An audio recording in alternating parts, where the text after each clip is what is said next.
अस्सलामुअलैकुम good morning. कौन student online है? I am seeing watching just one student.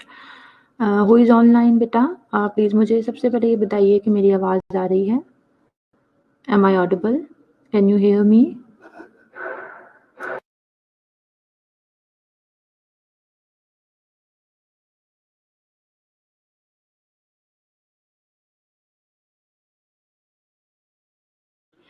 वालेकुम अस्सलाम मीरब अशरफ एंड नूरेता।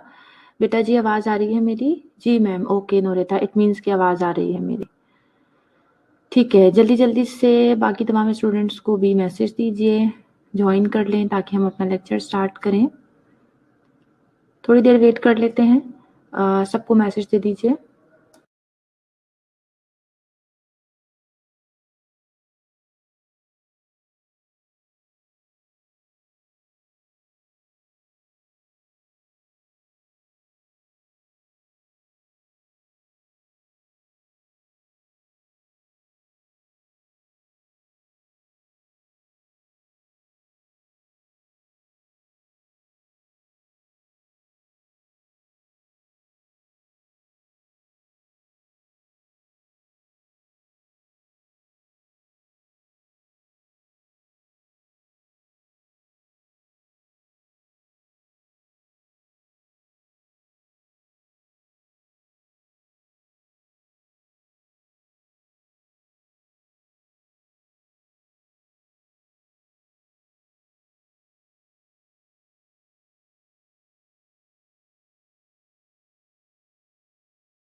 अस्सलामुअलैकुम एंड वालेकुम अस्सलाम।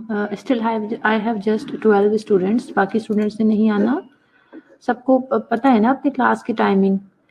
वीक में जस्ट एक ही तो लेक्चर होता है हमारा टीचिंग लर्निंग का, वो भी अटेंड नहीं करेंगे तो किस तरह से पढ़ेंगे, मुझे ये बताइए।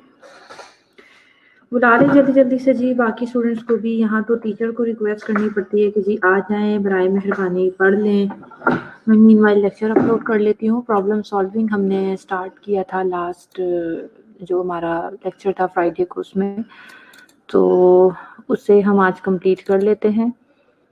प्रॉब्लम सॉल्विंग याद है कुछ? मैं मिस कर रही हूँ कि कंप्लीट कर लिया था हमने प्रॉब्लम सॉल्विंग, या फिर अभी कुछ उसमें चीज़ें बाकी हैं डिस्कस करना? किसी स्टूडेंट को याद है तो प्लीज़ मुझे बताइए।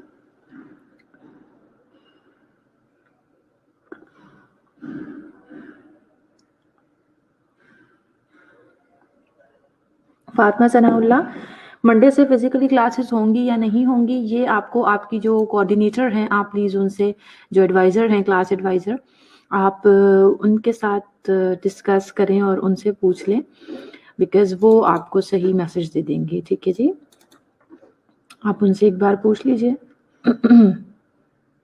अच्छा, मैं पूछ रही थी जो प्रॉब्लम सॉल्विंग है वो हमने कंप्लीट कर लिया था या उससे अभी कुछ चीज़ें बाकी थी डिस्कस करना? मुझे थोड़ा-सा माइंड से स्लिप हो गया है, नहीं याद आ रहा। ओके ठीक है नूरिता, आपने मैसेज कर दिया है, ठीक है।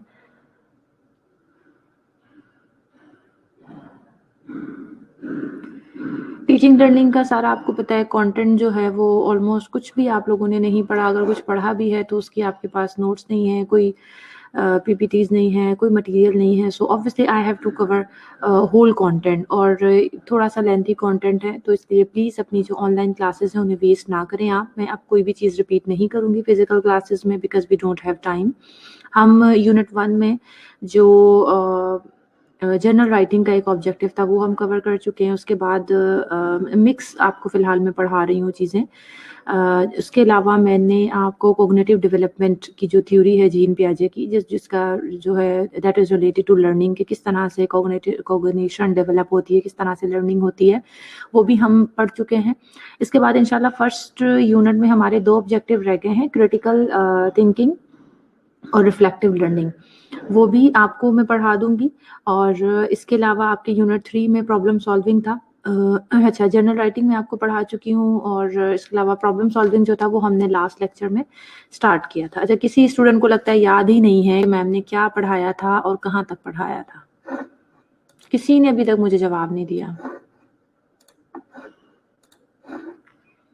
It's really bad.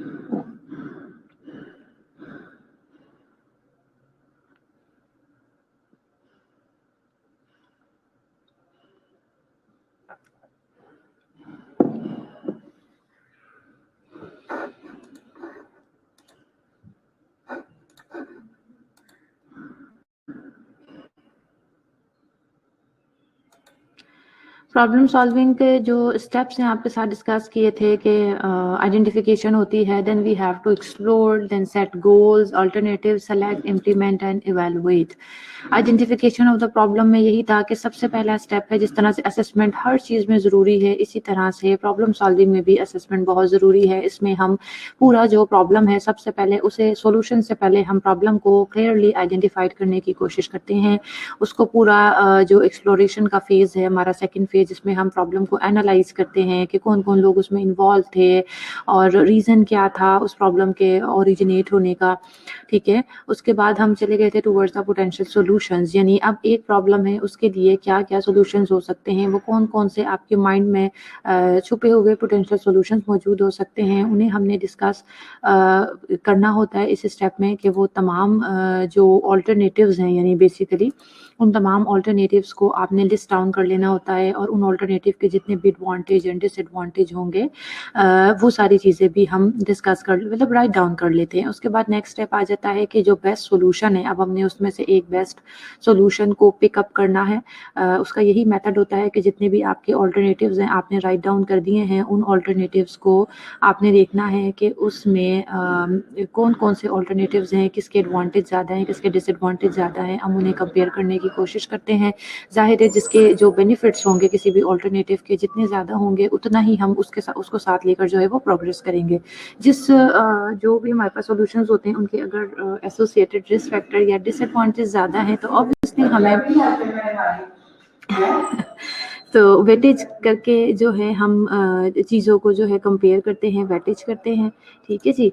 फिर आ जाते हैं बेटा जब हमने उसमें से एक सॉल्यूशन को ये मैं इनफैक्ट मुझे याद आ रहा है कि ये मैं ऑलमोस्ट कंप्लीट करवा चुकी थी, थोड़ा-सा गो थ्रू कर देती हूँ आपको फिर भी प्रॉब्लम सॉल्विंग का कि उसमें जब हमने एक जो अल्टरनेटिव है, एक जो सॉल्यूशन है उसको हमने पिक कर लिया, अब उसको बेटा हमने इम्प्लीमेंट करना है। इम्प्लीमेंटेशन फेज़ में सिंपली यही मतलब होता है कि जो आपने डिसाइड किया है, आपका जो भी डिसीजन है आप उसको एग्जीक्यूट करेंगे, ठीक है जी। कोई भी चीज़ जो आपने सोची है आप उसको इम्प्लीमेंट करना शुरू करेंगे। उसके बाद आपका जो नेक्स्ट है वो आ जाता है इवैल्यूएट द सॉल्यूशन। इवैल्यूएशन जैसे किसी भी प्रोसेस का जो लास्ट स्टेप है चाहे वो इवैल्यूएशन होता है and this is a continuous process as nursing process. इसमें हम इवैल्यूएट करने के बाद देखते हैं वेदर हमारी प्रॉब्लम सॉल्व हो गई है या नहीं हुई। ज़ाहिर है अगर हमारी प्रॉब्लम सॉल्व हो गई है तो इस बात का ये मतलब है कि ठीक है जी हमारा जो सॉल्यूशन था वो अच्छा था, उससे हमारी प्रॉब्लम को सॉल्व कर दिया।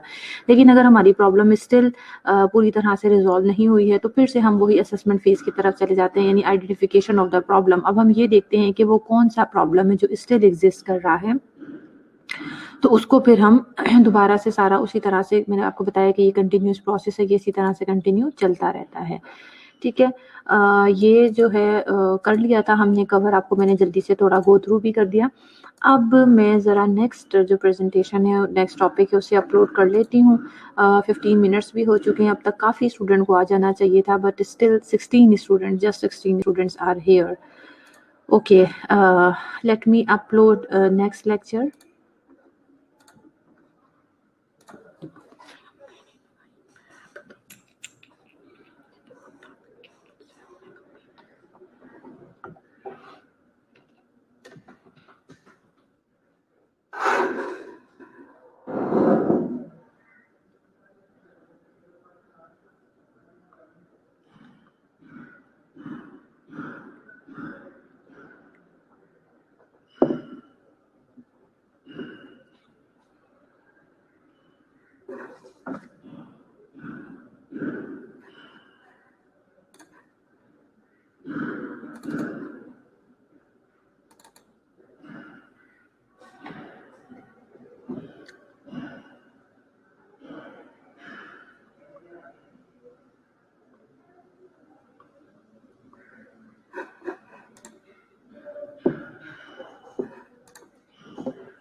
ओके स्टूडेंट्स, अभी हम जो यूनिट 1 में हमारे 2 ऑब्जेक्टिव्स रह गए हैं, reflective learning and critical thinking, इसे हम स्टार्ट करने लगे हैं। हम ये देखेंगे कि बेसिकली रिफ्लेक्टिव लर्निंग होती क्या है और क्रिटिकल थिंकिंग क्या है, इनकी कैरेक्टरिस्टिक्स क्या होती हैं, मतलब कौन होते हैं जो रिफ्लेक्टिव लर्नर होते हैं, and who are the people, और what are the characteristics which make a person critical thinker और रिफ्लेक्टिव लर्नर, और फिर इनका आपस में क्या रिलेशन है, कहाँ पे क्रिटिकल थिंकिंग रिफ्लेक्टिव लर्निंग में यूज हो रही है, whether reflective learning is necessary for being a critical thinker.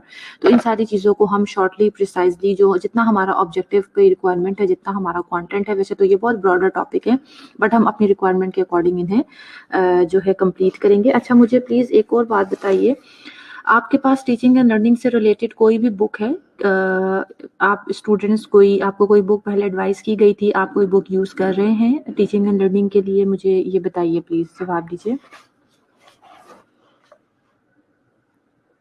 आपको कोई बुक प्रिस्क्राइब की गई है, आप कोई बुक इस्तेमाल कर रहे हैं पहले से, तो मुझे बता दीजिए।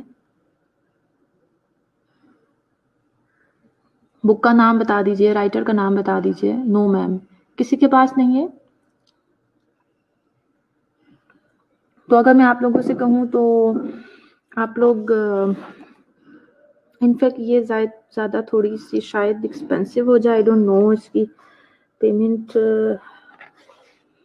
चलिए फ़िलहाल हम यूँ करते हैं कि आपको बुक रिकमेंड करना चाह रही थी मैं। चलिए फ़िलहाल हम थोड़ी सी कुछ जो ऑब्वियसली मैं जो आपकी पीपीटीज़ हैं वो मैं कोशिश करती हूँ कि आपकी बुक में से ही चीज़ें कवर हों। तो फ़िलहाल मैं आपको यही देती हूँ, आप इसको ही पढ़ें और फिर देखते हैं।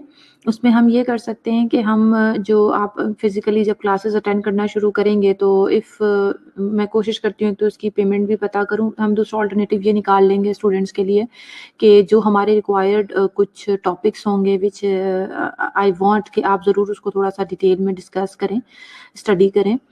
तो वो हम फिर उसकी फ़ोटोकॉपीज़, उन कुछ पेजेज़ की फ़ोटोकॉपी करवा के आपको दे देंगे। देखिए, ये टॉपिक ऐसा है, मैंने आपको बताया टीचिंग लर्निंग बहुत वास्ट इटसेल्फ एक सब्जेक्ट है और थोड़ा-सा टाइम भी कम है, कंटेंट ज़्यादा है, तो दिस इज़ नॉट पॉसिबल कि, और इस तरह से लर्निंग होती भी नहीं है बेटा कि मैं सिर्फ़ और सिर्फ़ बैठ के किताबें जो है ना आपके लिए पीपीटी में छापती रहूँ और आप उसको देख के सिर्फ़ और सिर्फ़ बस जी मैम ने ये पढ़ाया है, ये हमने पढ़ लिया। आपको थोड़ी-सी खुद भी एफ़र्ट्स करनी होती हैं, आप अपना माइंड खुद यूज़ करेंगे। बुक है, आप उसको रीड करना शुरू करेंगे, बहुत सारी चीज़ें होंगी, शायद अगर मैं कुछ उसमें मिस कर जाऊँगी तो आप उसको पढ़ेंगे, आपको नहीं समझ आएगी, अंडरस्टैंडिंग नहीं होगी, आप मुझसे पूछेंगे। तो मेरा अपना तो ख़ैर यही मानना है कि कुछ इस किस्म का तौर तरीका होना चाहिए पढ़ने का। तो अभी कुछ यूनिट्स हम कवर कर लेते हैं, फिर इंशाअल्लाह देखते हैं नेक्स्ट वीक में क्या होता है, आप फिज़िकली आते हैं, नहीं आते, फिर हम कुछ बुक से रिलेटेड भी डिसाइड कर लेंगे। चलिए, रिफ्लेक्टिव लर्निंग और क्रिटिकल थिंकिंग को हम स्टार्ट करते हैं।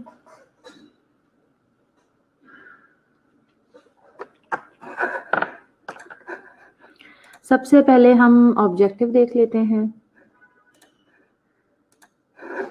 At the end of this presentation, the learners will be able to define and explain reflection, explain the process of reflection, define what is data, information, knowledge, and wisdom, discuss the types of reflection, discuss the characteristics of reflective practitioner, explain the reflective practitioner competencies which he or she has, define and explain critical thinking and list the characteristics of critical thinkers, relate the critical thinking and reflection, and identify and explain the common obstacles to reflect practice.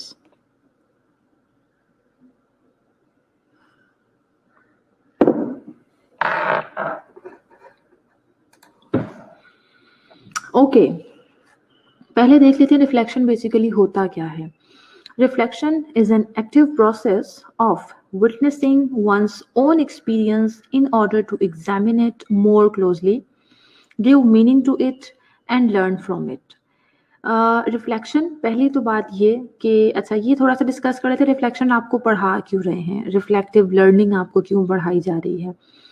बेटा, आपने reflective writing के बारे में कुछ ना कुछ सुना होगा और बेसिकली ये आपकी क्लिनिकल असाइनमेंट भी होती है। आई डोंट नो यहाँ स्टूडेंट से रिफ्लेक्टिव राइटिंग करवाई जाती है या नहीं, बट ये बड़ी अच्छी एक्सरसाइज होती है एंड आई एम श्योर कि ज़रूर करवाई जाती होगी। उसमें जब तक आप ये नहीं सीखेंगे कि रिफ्लेक्शन बेसिकली होता क्या है और रिफ्लेक्टिव लर्नर क्या होते हैं, उनकी कैरेक्टरिस्टिक्स क्या होती हैं, you will not be able to make yourself a reflective practitioner.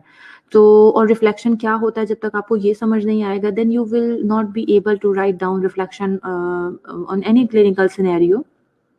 इसलिए हमें पहले रिफ्लेक्शन को समझना ज़रूरी है। रिफ्लेक्शन एक एक्टिव प्रोसेस है बेटा, किस चीज़ का?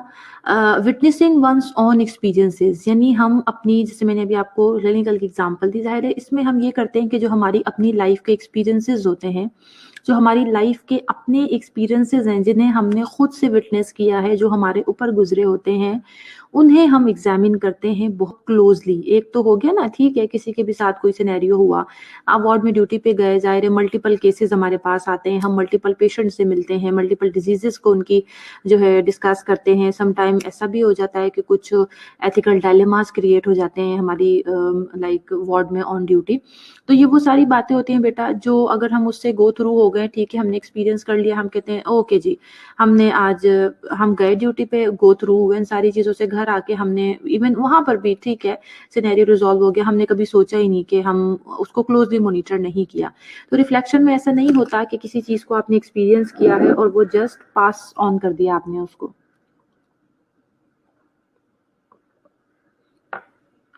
यहाँ पे ये करना होता है कि हमने जिस चीज़ को एक्सपीरियंस किया है, हम उसे क्लोज़ली एग्ज़ामिन करते हैं, उस पूरे सिनेरियो को, गिव मीनिंग टू इट। उसका ज़ाहिर है कोई ना कोई आपकी लाइफ के ऊपर इम्पैक्ट ज़रूर आता है, आप कोई नई चीज़ सीखते हैं, जैसे मैंने कहा ना, एंड लर्न फ्रॉम इट। आप उसको क्लोजली मॉनिटर करते हैं, एग्जामिन करते हैं, उसका कोई ना कोई मतलब ज़रूर होता है, उसका कोई ना कोई लॉजिक ज़रूर होता है, या फिर उससे कोई ना कोई लॉजिक ज़रूर जेनरेट कर सकते हैं आप, और आप किसी चीज़ को सीखते हैं। फिर क्या होता है, सीखना किस सेंस में होगा बेटा? अगर इन लाइफ आगे जाके आपको दोबारा कभी वो सिनेरियो फेस करना पड़ेगा, तो आपके बैकग्राउंड में नॉलेज ज़रूर मौजूद होगा, आपके एक्सपीरियंस से कि इस तरह का सिनेरियो पहले भी हुआ था। तो ठीक है, एग्ज़ैक्ट सिनेरियो कभी भी नहीं होता और एग्ज़ैक्ट सॉल्यूशन भी कभी भी नहीं होता, लेकिन मैं आपको प्रॉब्लम सॉल्विंग में पढ़ा चुकी हूँ कि एक प्रॉब्लम के मल्टीपल सॉल्यूशन हम लिस्ट डाउन करके उसे सेलेक्ट करते हैं। तो इसी तरह से सिनेरियो, अगर मैचिंग में भी कुछ ना कुछ सिनेरियो मौजूद होगा, तो ज़ाहिर है आपके लिए ईज़ी हो जाएगा। आप उससे ज़रूर कुछ ना कुछ लर्न करते हैं कि मुझे अपनी जो लाइफ़ है, अपने प्रीवियस एक्सपीरियंसेस हैं, उससे मैंने ऐसा क्या सीखा, क्या चीज़ ऐसी लर्न की जो मुझे आगे लाइफ में इम्प्लीमेंट करनी है। Reflection involves 3 elements basically. जो रिफ्लेक्शन के, अगर हम उसको बड़ा प्रिसाइज़ करके डिस्कस करें, तो उसके जो 3 इम्पोर्टेंट एलिमेंट हैं, वो हैं returning to experience, attending to feelings and evaluating experience. देखिए, रिटर्निंग टू एक्सपीरियंस, मैंने आपसे कहा ना, ये नहीं कि आपके साथ जो हो गया आपने उसको चुप करके एक्सपीरियंस किया, या आपके कान में कोई बात पड़ी, आपने उसको सुना और आप चले गए। No, you have to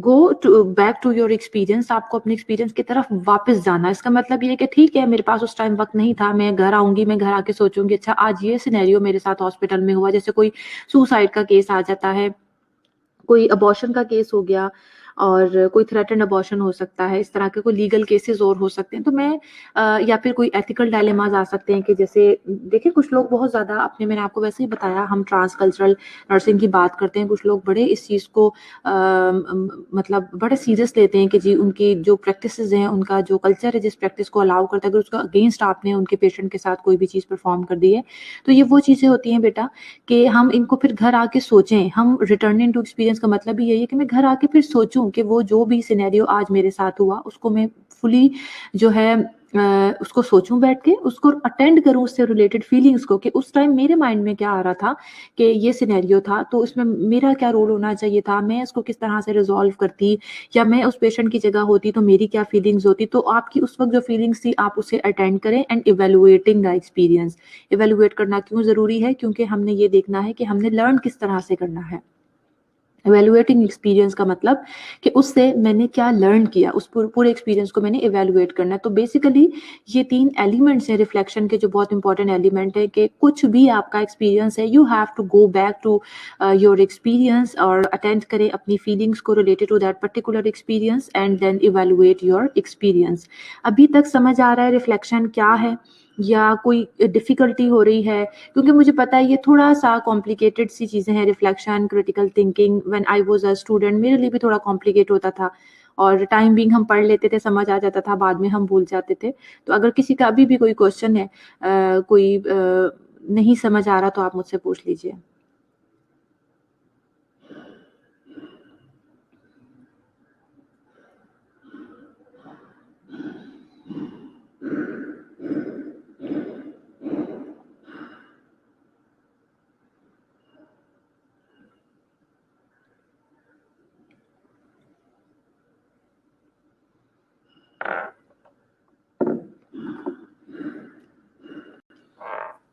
okay Fatima, आप इसको पहले भी पढ़ चुके हैं तो बहुत अच्छी बात है। चलिए, reflection can be of two types, reflecting on action and reflecting in action. Reflecting on action का मतलब तो सिंपल यही है कि आपका वार्ड में कोई भी, जैसे एक झगड़े का वर्ड तो खैर नहीं इस्तेमाल करना चाहिए, किसी भी किस्म का डायलेमा अगर अराइज हो गया तो आपने उस पर फौरन से क्या रिएक्ट किया, दैट इज योर रिफ्लेक्शन। कि आपने उस एक्शन के ऊपर, जाहिर है यू आर अ नर्स, आपका किसी पेशेंट के साथ कोई कॉन्फ्लिक्ट हो गया तो वहां आपने क्या रिएक्ट किया, क्या आपका रिफ्लेक्शन था, that would be reflecting on action. और बेटा दूसरी चीज होती है रिफ्लेक्टिंग इन एक्शन, मतलब आप थिंकिंग ऑन आवर फीट, यानी हम कहते हैं ना कि अपना जो पाँव है किसी दूसरे के शू में डाल के सोचना, that is called empathy. So reflecting in action का मतलब ये होगा कि आप इस तरह से सोचें कि अगर मैं पेशेंट की जगह होती तो फिर आप सोचना शुरू करते हैं कि अच्छा मेरे साथ किसी ने ये सब कुछ किया होता तो मेरा रिएक्शन क्या होता। तो दोनों चीजें हैं, साइड बाय साइड चल रही होती हैं। जाहिर है हमें सम टाइम फौरन से जो एक्शन होता है वो लेना होता है, यानी जो भी सिनेरियो, जो भी डायलेमा हमने फेस किया उस पर हमें कोई ना कोई रिफ्लेक्शन देना पड़ता है। और सम टाइम ये होता है कि हमारे पास इतना टाइम होता है या फिर सिनेरियो इस किस्म का होता है कि हम पेशेंट के एंड के ऊपर जाके सोचना शुरू करते हैं, और that is called reflecting in action. Why reflect? We had the experience but missed the meaning. Reflection is about getting the meaning from everyday experiences. क्यों जरूरी है रिफ्लेक्शन करना? ऑन एक्शन रिपीट कर दूं बेटा। ओके बेटा, मैंने आपको ये बताया कि दो टाइप्स का है, reflection on action and reflection in action. Reflection on action का सिंपल ये मतलब है कि कोई भी सिनेरियो आपके सामने मौजूद है उस पर आपने रिएक्ट क्या किया। जैसे अगर आपका और आपके पेशेंट के दरमियान कोई कॉन्फ्लिक्ट आ गया, आपके पेशेंट ने आपके साथ बदतमीजी की, सो दैट इज नॉट टॉलरेटेबल ना। हमारी जाहिर है एक, जिस तरह से हम बार बार आपको समझाते हैं कि आपके पेशेंट की रिस्पेक्ट है, आपके पेशेंट की डिग्निटी है, इसी तरह से being a nurses, health care providers की भी एक डिग्निटी, एक रिस्पेक्ट है। तो उसके ऊपर सम टाइम ऐसे सिनेरियोज होते हैं कि हमें फौरन से एक्शन करना पड़ता है, that is called reflection on action. यानी एक एक्शन था पर्टिकुलर, उसके ऊपर आपका क्या रिएक्शन हुआ। जाहिर है जो भी आपका रिएक्शन होगा वो रिटन फॉर्म में लिखा जाता है। अगर आपको रिफ्लेक्शन राइटिंग उस पर लिखने को दी जाए तो वो भी वो रिफ्लेक्शन ऑन एक्शन होगा। लेकिन रिफ्लेक्शन इन एक्शन में ये होता है कि सम टाइम कुछ ऐसे सिनेरियोज भी हो सकते हैं, शायद उसी पेशेंट का जो वो जो अटेंडेंट है जिसने आपके साथ बदतमीजी कर ली, हो सकता है उसका पेशेंट बहुत ज्यादा बीमार है, बहुत ज्यादा ऐसी कोई लाइफ थ्रेटनिंग सिचुएशन में है, इस तरह की कंडीशन है, कोलैप्स हुआ हुआ है। तो आप ऐसे सिनेरियोज में आप डिस्कस कर लेते हैं। आप रिफ्लेक्शन इन एक्शन में फिर ये होता है कि आप उस शख्स की जगह पे जाके सोच लेते हैं 2 मिनट के लिए, फिर आपको समझ आ जाता है कि नहीं जी ये इस तरह से कर रहा है तो शायद ये मैं अगर इसी जगह होता तो ऑब्वियसली मैं भी यही फील करता और इसी तरह से बात करता। तो दोनों चीजें साइड बाय साइड चल रही होती हैं। जाहिर है हम लोगों की लाइफ के साथ डील कर रहे होते हैं, तो इसलिए हमें इन चीजों को देखना पड़ता है। फिर मैंने आपसे डिस्कस किया कि रिफ्लेक्शन करना जरूरी क्यों है। वही बात जो अभी बताई थी बेटा कि हम गए अपने वार्ड में गए, वैसे भी हमारी डेली लाइफ में, हमारी ज़िंदगी में बहुत सारे एक्सपीरियंसेस होते हैं जो हम ज़ाहिर है अपनी लाइफ में एक्सपीरियंस करते हैं, बहुत सारी चीज़ों को एक्सपीरियंस करते हैं। तो अगर हम रिफ्लेक्शन नहीं करेंगे तो सिंपली हम उस चीज़ के बस गए, चीज़ों को एक्सपीरियंस किया, घर आके कोई होश ही नहीं है या कभी पलट के उस चीज़ के बारे में एक्सपीरियंस ही नहीं किया, तो हमारी लर्निंग भी नहीं होती। हम बेसिकली उस चीज़ के मीनिंग को लॉस कर देते हैं। जो चीज़ हमने एक्सपीरियंस की थी उसका कोई ना कोई लॉजिक होता है, उसका कोई ना कोई मीनिंग होता है, उसे हम लॉस कर देते हैं। तो इसलिए रिफ्लेक्शन बहुत ज़रूरी है। हमारी लाइफ में होने वाले जितने भी एक्सपीरियंसेस हैं उससे हम कोई ना कोई मीनिंग जो है वो हासिल कर सकें। Benefits of taking time for reflection. Reflection करने के लिए टाइम लेना चाहिए। टाइम लेना होता है मतलब ये नहीं है कि फ़ौरन से आप ये कह दें कि जी फ़ौरन से रिफ्लेक्शन हो गया। ये थोड़ा सा ज़ाहिर है दिस इज़ इनफैक्ट मैं तो कहूँगी कि ये पॉसिबल ही नहीं है। रिफ्लेक्टिव राइटिंग भी जब आपको किसी भी टॉपिक के ऊपर रिफ्लेक्शन लिखने को दिया जाता है या आपके डेली एक्सपीरियंसेस से रिलेटेड किसी भी एक चीज़ पर आपको राइट करने के लिए रिफ्लेक्शन दिया जाता है, तो ऐसा पॉसिबल ही नहीं है कि आप अच्छा सा टाइम उसे ना दें। जब तक आप उसे अच्छा सा टाइम नहीं देंगे उस वक्त तक आप अच्छा रिफ्लेक्शन लिख ही नहीं सकते। क्योंकि देखिए ये कोई ऐसे तो नहीं है ना जो आपको लिखने के लिए दे दिया गया है। अच्छा बेनिफिट्स क्या हैं, क्यों आपको टाइम की बात कर रहे हैं, क्यों आपसे कह रहे हैं कि ज़रूरी है, तो उसका हम थोड़ा-सा देख लेते हैं कि क्यों हमें रिफ्लेक्शन लिखते हुए थोड़ा टाइम लेना चाहिए, थोड़ा टाइम देना चाहिए। It enables the individuals to think more deeply and holistically about an issue, leading to greater insights and learning. लेकिन जो बात अभी मैंने आपसे पहले भी डिस्कस की थी, जब हम इसको टाइम देते हैं तो ऑब्वियसली जो भी सिनेरियो हमारे सामने था, जो भी प्रॉब्लम हमारे सामने मौजूद थी, उसे हम ज़्यादा डीपली और होलिस्टिकली का मतलब ज़्यादा ब्रॉडली, ज़्यादा होली उस इशू के बारे में सोच सकते हैं। और जब हम ज़्यादा बेटर तरीके से उस चीज़ के बारे में सोचेंगे तो इन लाइफ आगे जाके हमारे लिए बड़ी आसानी होती है कि हम बहुत अच्छी-अच्छी चीज़ें सीख लेते हैं। जब हम किसी भी सिनेरियो को इन डेप्थ जाके ज़ाहिर है डिस्कस करना शुरू करते हैं, देखना शुरू करते हैं, तो हम बहुत सारी ऐसी चीज़ें सीख लेते हैं, लर्न कर लेते हैं, जो शायद अगर हम थॉरोली बस ऐसे ही थॉरोली उसको डिस्कस ना करते, यूं ही बस एक वन साइड में हम उसे लेके चले जाते, तो हम बहुत सारी चीजें मिस कर लेते। It connects the rational decision making process to a more effective and experiential learning process. इसके अलावा हमने टाइम दिया रिफ्लेक्शन को, तो ऑब्वियसली ये जो हम एट द एंड कोई डिसीजन करते हैं ना बेटा, वो हमारा बड़ा रैशनल डिसीजन होता है। क्यों? क्योंकि प्रॉब्लम सॉल्विंग पढ़ाते वक्त भी आपको बताया था कि decision making and problem solving side by side ये एक दूसरे के अंदर यानी यूटिलाइज हो रहे होते हैं। जब हमें कोई भी डिसीजन लेना होता है तो obviously we have to follow the problem solving का जो वो स्टेप्स है, उन्हें फॉलो करके हम एक डिसीजन के ऊपर पहुंचते हैं। सो अगर हम टाइम लेंगे तो हम उस सिचुएशन के लिए, पर्टिकुलर सिचुएशन के लिए जो भी डिसीजन लेते हैं वो हमेशा बड़ा रैशनल डिसीजन होता है हमारा। इसके अलावा it challenges individuals to be honest about the relationship between what they say and what they do. ये बड़ी इंपॉर्टेंट बात है कि हम अगर अपने पेशेंट के लिए, पेशेंट की एग्जांपल से समझाती हूँ आपको, कि अगर कोई डायलेमा रेज हो भी गया है तो उस वक्त हमने जो डिसाइड किया कि हम ये करेंगे, अब अगर जाहिर है आपने जो कहा है उसको इम्प्लीमेंट करने के लिए आपको उतना ही टाइम चाहिए। इस चीज़ को आपने पहले से माइंड में रखना है। और अगर आप बड़े रैंडम डिसीजन करेंगे तो हो सकता है आप रैंडमली एक चीज़ को डिसाइड तो कर लें, लेकिन आपके पास वो रिसोर्सेज मौजूद ना हो उसे इम्प्लीमेंट करने के लिए, तो आपकी सेइंग में और आपकी डूइंग में कॉन्फ्लिक्ट आ गया। लेकिन अगर आप सोच समझकर टाइम लेकर आप कोई भी डिसीजन करेंगे और फिर आप कम्युनिकेट करेंगे कि जी ये मैंने आगे नेक्स्ट करना है, तो obviously you will be able to do that particular जो भी कहना चाहिए कोर्स ऑफ वर्क है, वो आप अप्लाई कर सकेंगे। क्यों? क्योंकि आपने टाइम लिया, आपने सोचा कि अच्छा मैं ये करूँगा, आपने एक डिसाइड कर लिया कि इस प्रॉब्लम का मैं ये सोल्यूशन निकालूंगा, तो फिर आपने साथ ही वहाँ बैठे-बैठे ये सोचा कि इस सोल्यूशन को इम्प्लीमेंट करने के लिए, एग्जीक्यूट करने के लिए क्या मेरे पास अवेलेबल रिसोर्सेज हैं या नहीं है? आपने देखा नहीं है, आपने उसे रिजेक्ट कर दिया, आप नेक्स्ट सोल्यूशन की तरफ आ गए।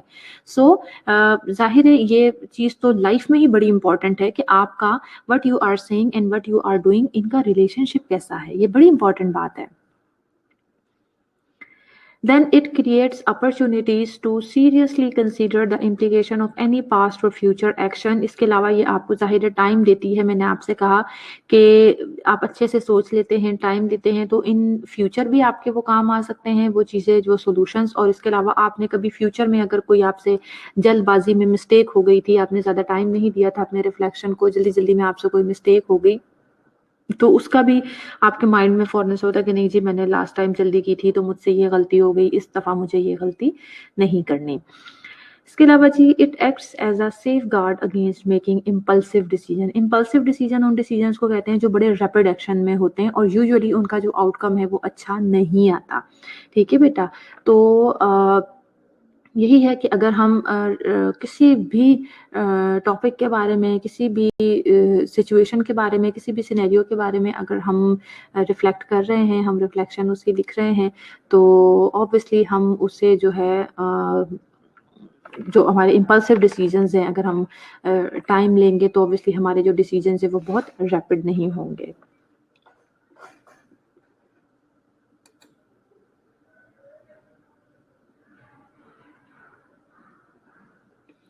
ओके, नेक्स्ट आ जाता है प्रोसेस ऑफ रिफ्लेक्शन। रिफ्लेक्शन का जो एक प्रोसेस है उसमें बेटा बेसिकली जो अगर हम थोड़ा सा इसको बड़ा आपको आसान लफ्ज़ों में समझाने की मैं कोशिश करूँ तो reflection process is about what, so what and now what.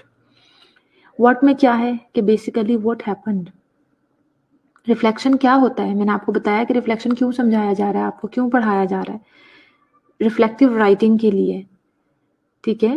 अभी एज अ स्टूडेंट आप रिफ्लेक्टिव राइटिंग करते हैं, फिर जब आप पर्टिकुलरली फुल फ्लैग नर्स बन जाते हैं अपनी लाइफ में, फिर आपको एग्जांपल दूंगी अपना जो हमारा नर्सिंग के सिनेरियो से, कि उसमें फिर आप पर्टिकुलरली इन चीज़ों को अप्लाई भी करना शुरू करते हैं। फिर आप बैठ के रिफ्लेक्शन ज़रूरी नहीं है लिखें, लेकिन ऑब्वियसली लिखनी भी पड़ती है। जो नर्सिंग रिपोर्ट्स होती हैं वो क्या है, वो भी तो बेसिकली रिफ्लेक्शंस है ना। कोई इंसिडेंस हो जाता है, उसके बारे में आप कैसे लिख सकेंगे जब तक आपको रिफ्लेक्शन लिखना नहीं आएगा। तो ये तो आपकी प्रैक्टिकल लाइफ से रिलेटेड चीज़ें हैं। सो व्हाट का मतलब होता है बेटा सिंपली व्हाट हैपेंड। उसमें यानी कोई इंसिडेंस अगर हो गया फॉर एग्जांपल, तो उसकी पूरी डिस्क्रिप्शन और उसके फैक्ट्स। सिंपल व्हाट हैपेंड का मतलब, व्हाट का मतलब व्हाट हैपेंड, यानी हुआ क्या, वो सब आपने उसमें लिखना है। फिर आ जाता है बेटा सो व्हाट। हुआ क्या, वो हमने सारा सिनेरियो देख लिया। अभी तो सो व्हाट, अगर ऐसा हो गया तो क्या हुआ, उसके कॉन्सिक्वेंसेस क्या आए, यानी what did the experience mean. इसमें हम ये देखते हैं, अगर हमने किसी चीज को एक्सपीरियंस किया, जी बिल्कुल मेरा, मैं यही आपको बता रही हूँ कि इंसिडेंट कोई हो जाता है तो उसकी इंसिडेंट रिपोर्ट आप कैसे लिखेंगे जब तक आपको रिफ्लेक्शन नहीं लिखना आएगा। क्या आप बैठ के लंबी लंबी 10 सफ़ों की कहानियां लिखते रहेंगे कि मैं पेशेंट के पास गई, पेशेंट ने ये बोला, पेशेंट ने ये किया, मैंने ये किया? नहीं, रिफ्लेक्शन का मतलब ही यही है कि what, so what, now what. आप कोई भी, आपके पास इंसिडेंस हो गया, किसी भी किस्म का सिनेरियो है, आपने शॉर्टली एक हेडिंग व्हाट की, आगे उसमें सारा सिनेरियो लिख दिया प्रिसाइज करके, बेसिकली डिस्क्रिप्शन एंड फैक्ट्स के हुआ क्या था। अब जो हुआ उसकी वजह से सो व्हाट, उसकी वजह से कॉन्सिक्वेंसेस क्या आए, यानी आपने उस सारी सिचुएशन से क्या इंटरप्रेट किया, आपकी क्या क्या फीलिंग्स इन्वॉल्व हुई। मतलब लाइक जैसे हो सकता है कोई और पेशेंट उसकी वजह से हर्ट हुआ हो, कुछ कुछ इस तरह के सिनेरियो हो सकते हैं, और आपने इस सारे सिनेरियो से क्या सीखा। बार बार आपको रिफ्लेक्शन समझा रहे हैं कि रिफ्लेक्शन पढ़ाने का, बताने का मकसद सिर्फ ये नहीं है कि आपको रिफ्लेक्टिव जो है सिर्फ और सिर्फ आपके वार्ड के सिनेरियोज में ये चीजें आपको मिलेंगी, नहीं, आपकी पूरी लाइफ में आपके काम आती हैं। What you have learn, so what का मतलब यही हुआ कि जो हो चुका उसकी वजह से आपने क्या इंटरप्रेट किया, आपकी क्या फीलिंग्स थी उसके बारे में, और आपने अपने फ्यूचर के लिए उस सारे इंसिडेंट से क्या सीखा। फिर बेटा आ जाता है नाउ व्हाट। अब हमें क्या करना है, कुछ करना तो है ना। ये तो नहीं कि सिर्फ हमने इस चीज को एक्सपीरियंस कर लिया कि जी इस इंसिडेंस की वजह से हमने क्या लर्न किया, या लेकिन उस इंसिडेंस को कुछ ना कुछ उसका इफेक्ट भी तो हमेशा होता है ना। नाउ व्हाट, अब क्या करना है। So what are the next steps, seeing the bigger picture, applying the lesson learned and planning future action. जो हम लर्न कर चुके हैं वो सिर्फ इसलिए तो लर्न नहीं किया जाता ना बेटा कि उन्हें किताबों में लिख दिया जाए। आपको पहले भी समझाया कि जो चीज भी हम लर्न करते हैं उसको हमने अपने फ्यूचर, इन फ्यूचर हमें हमें अपना जो पर्सपेक्टिव है उसको फर्दर ब्रॉड करना होता है, बिगर पिक्चर देखना शुरू करते हैं हम, और चीज़ों जो हमने उससे लेसन लर्न किया है उसी के अकॉर्डिंगली हम अपने फ्यूचर की प्लानिंग करते हैं। तो ये प्रोसेस ऑफ रिफ्लेक्शन समझ आ गया, सिंपल है। What, so what and now what. What में फुल डिस्क्रिप्शन है, इंसिडेंट्स के एग्जांपल से समझा देते हैं फुल डिस्क्रिप्शन के इंसिडेंट्स हुआ क्या। सो व्हाट में कि उस इंसिडेंट्स के कॉन्सिक्वेंसेस क्या आए, वेदर पेशेंट पे आए, वार्ड पे आए, मुझ पे आए, किसी और नर्स पे आए। नाउ व्हाट, अब उससे वो तो हो गया, नाउ व्हाट, अब उस आगे हमने करना क्या है, कुछ तो करना है ना उसे रिजॉल्व करने के लिए। उस इंसिडेंट्स का कुछ ना कुछ तो हमारा रिएक्शन होगा ना, तो that would be now what, कि उसमें हमारे नेक्स्ट स्टेप्स क्या होंगे, आइंदा हमने उसको फर्दर किस तरह से ब्रॉडर पर्सपेक्टिव में लेना है, हमने जो भी लेसन लर्न किया है उसे हमने किस तरह से अपने फ्यूचर एक्शन में अप्लाई करना है। Reflective practice. Reflective practice is the application of the skill of reflection to our practice in order to improve performance. It involves creating a habit, structure or routine around reflecting on experiences. अच्छा, अब ये reflection पढ़ लिया, अब reflective practice क्या है। Reflection तो पढ़ लिया, उसका फायदा क्या है। सो रिफ्लेक्टिव प्रैक्टिस ये होगी फिर बेटा कि हमने अपने रिफ्लेक्शन से जो कुछ भी सीखा, this is about the application of skills, और वो स्किल्स सिर्फ हैंड ऑन स्किल नहीं होती, वो आपकी सॉफ्ट स्किल्स भी होती हैं। लाइक जाहिर है अगर कोई आपने इंसिडेंस फेस किया है तो उसको रिजॉल्व करने के लिए, that is a problem, obviously आप प्रॉब्लम सॉल्विंग के तमाम स्टेप से गुजरेंगे, तो वो कोई मोटर स्किल तो नहीं है ना बेटा। आपने अपनी कॉग्निटिव स्किल इस्तेमाल की है प्रॉब्लम सॉल्व करने के लिए। सो रिफ्लेक्टिव प्रैक्टिस बेसिकली स्किल्स की एप्लीकेशन है, यानी आपने रिफ्लेक्शन से जो भी सीखा उसे आप अपनी लाइफ में आगे जो आपकी प्रैक्टिसेस हैं उन्हें इम्प्रूव करने के लिए इस्तेमाल कर सकते हैं। This is about reflective practice कि ये बेसिकली आपकी कॉग्निटिव स्किल हो गई, मोटर स्किल्स हो गई, उनकी एप्लीकेशन है फॉर योर फ्यूचर। और इसमें फिर होता क्या है बेटा, सिर्फ ये नहीं होता कि जब हमें कोई, अब हम इंतज़ार करेंगे कि जी दोबारा ये वाला इंसिडेंस हो और हमने जो लर्न किया था अपनी प्रीवियस एक्सपीरियंस से, रिफ्लेक्शन से, तो वो हम यहाँ पे फिर अप्लाई करें या रिफ्लेक्ट करें, नहीं। इसमें बेटा बेसिकली हमें कुछ फिर हैबिट्स, कुछ रूल रेगुलेशन, कुछ स्ट्रक्चर डेवलप करने पड़ते हैं अपने प्रीवियस एक्सपीरियंसेस से, रिफ्लेक्ट करते हुए अपने प्रीवियस एक्सपीरियंसेस के ऊपर, कि ताकि उस तरह की हैपनिंग दोबारा हो ही नहीं। आपको जो बार-बार समझाया जा रहा है कि एक्सपीरियंसेस से हम लर्न करते हैं, सॉल्यूशन सीखते हैं, इसलिए नहीं कि आप उन चीज़ों को इंतज़ार करें कि वो दोबारा हो, नहीं। This is about creating a habit, structure और रूटीन बना लें इस तरह की अपने रिफ्लेक्शन से, जो भी आपने चीज़ें एक्सपीरियंस की हैं उनके अकॉर्डिंगली उन चीज़ों को प्रैक्टिस करना शुरू करें कि आगे नियर फ्यूचर हमें इस तरह के इंसिडेंसेस को फेस ही ना करना पड़े। ये हमारा बेसिकली गोल होना चाहिए।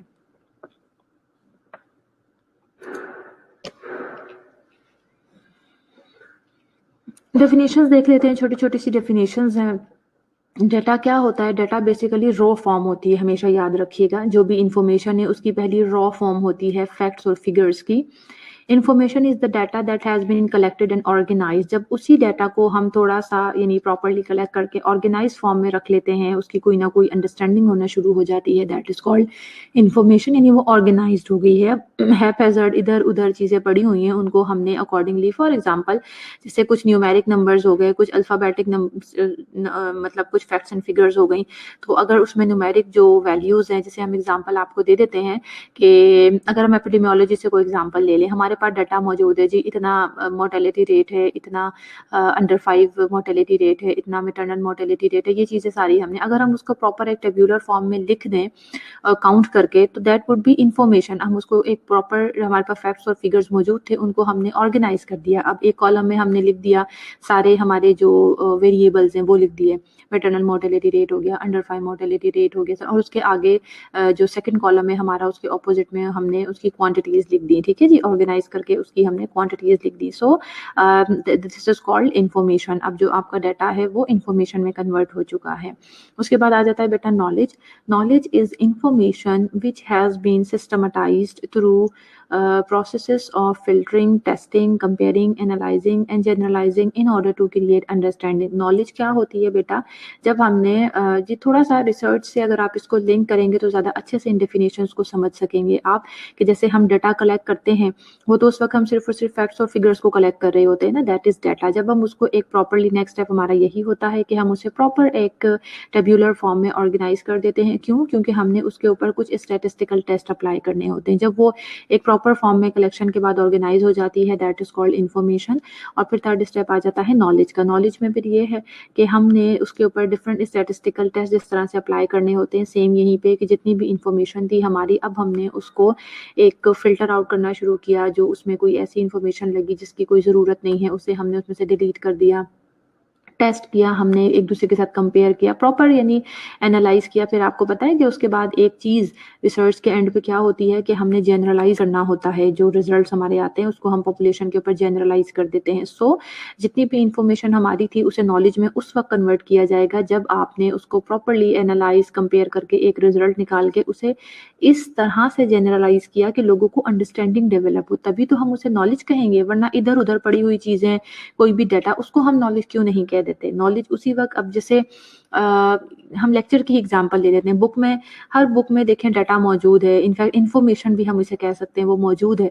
लेकिन क्या हम उसे नॉलेज कह सकते हैं? उस वक्त तक नॉलेज तो आपके पास होती है ना, किसी भी किताबों में लिखा हुआ ठीक है नॉलेज हो सकता है, लेकिन उस वक्त तक नॉलेज नहीं होगा जब तक कोई शख्स उसे अंडरस्टैंड नहीं करता। किताबें तो भरी पड़ी हैं चीज़ों से, तो किताबों को तो कभी भी नहीं कहा जाता ना कि इनके पास बड़ा नॉलेज है। भाई किताबों के अंदर तो चीजें होती ही हैं, लिखी हुई होती है, लेकिन आपने कभी ये कहते हुए सुना है किसी को इन किताबों में बहुत नॉलेज है?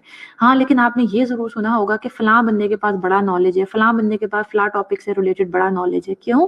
क्योंकि वो तो किताबों में भी मौजूद थी चीजें, लेकिन अब हमने उसके बारे में अंडरस्टैंडिंग डेवलप कर ली है। मैंने पूरे जो लेक्चर है, फॉर एग्जाम्पल अगर मैंने आपके लिए बनाया है, तो उससे पहले मैंने बैठ के पूरा रिफ्लेक्शन और क्रिटिकल थिंकिंग के बारे में कितनी किताबों से पढ़ा होगा, फिर मेरी अंडरस्टैंडिंग अपनी डेवलप हुई है। तो अब मैं कह सकती हूँ that I have the knowledge about the critical thinking और रिफ्लेक्शन। इस तरह फिर विजडम नेक्स्ट स्टेप आ जाता है। Wisdom involve utilising the information and insight of knowledge with the fruits of experience in a way which can usefully guide action. अब दूसरी जो अहम चीज आती है बेटा, जब आपकी अंडरस्टैंडिंग डेवलप हो गई, आपके पास नॉलेज है, नॉलेज के बाद एक और स्टेप बड़ा जो लेवल आगे आता है, that is called wisdom. Wisdom का ये मतलब होता है कि जो इन्फॉर्मेशन है, जो चीज़ें हैं, अगर फॉर एग्जांपल मुझे क्रिटिकल थिंकिंग की बड़ी नॉलेज है जी, मुझे समझ आ गया क्रिटिकल थिंकिंग क्या होती है, अगर मैं अपने दिमाग में उसको सिर्फ रखूंगी, लेकिन अपना जो इनसाइट है, जो मैंने अंडरस्टैंडिंग की है, जो मैंने नॉलेज ली, अगर उसको मैं अपनी प्रैक्टिकल लाइफ में जो है उस इंफॉर्मेशन को यूटिलाइज नहीं करूंगी, अपनी उस इंफॉर्मेशन को, एक इनसाइट भी तो कोई चीज़ होती है ना बेटा, आपकी हर शख्स की एक इनसाइट होती है, अपनी इंफॉर्मेशन को उस इनसाइट के साथ ज्वाइंट करके अपने प्रॉब्लम्स को रिजॉल्व नहीं करना शुरू करूंगी, और जो दूसरे लोग हैं उनको मैं गाइड नहीं करूंगी, गाइडिंग एक्शन नहीं दूंगी, तो क्या मेरे नॉलेज का कोई फायदा है? उस वक्त तक वो नॉलेज आपकी विजडम नहीं बन सकती, जब तक आप उस गेन किए हुए नॉलेज को अपनी डेली लाइफ में इस्तेमाल ना करना शुरू कर दें। सो आपका रॉ फॉर्म है इंफॉर्मेशन, जब आपने उसको ऑर्गेनाइज कर दिया। नॉलेज का मतलब ये है कि जब आपको उस इंफॉर्मेशन की अंडरस्टैंडिंग डेवलप हो गई, और विजडम उस वक्त आती है जब आप अपनी उस नॉलेज को प्रैक्टिकल लाइफ में इस्तेमाल करना शुरू कर देते हैं, उसको यूज करते हुए अपने डिसीजन लेना शुरू करते हैं। चलिए हम यहाँ स्टॉप करते हैं और आपकी अटेंडेंस मार्क कर लेते हैं। 5 मिनट ही रह गए, सिर्फ ज़्यादा टाइम हो गया आज। सब स्टूडेंट जो है जल्दी जल्दी से अपनी अटेंडेंस मार्क करवा दीजिए, फिर अभी नेक्स्ट लेक्चर है हमारा, तो उसमें हम इसे कंटिन्यू करेंगे।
चलें अभी जो है नेक्स्ट हमारा लेक्चर इसी को हम कंटिन्यू करेंगे और दोनों लेक्चर्स में जो स्टूडेंट प्रेज़ेंट होगा अटेंडेंस उसी की मार्क होगी, ठीक है? तो it should be very clear to all of you.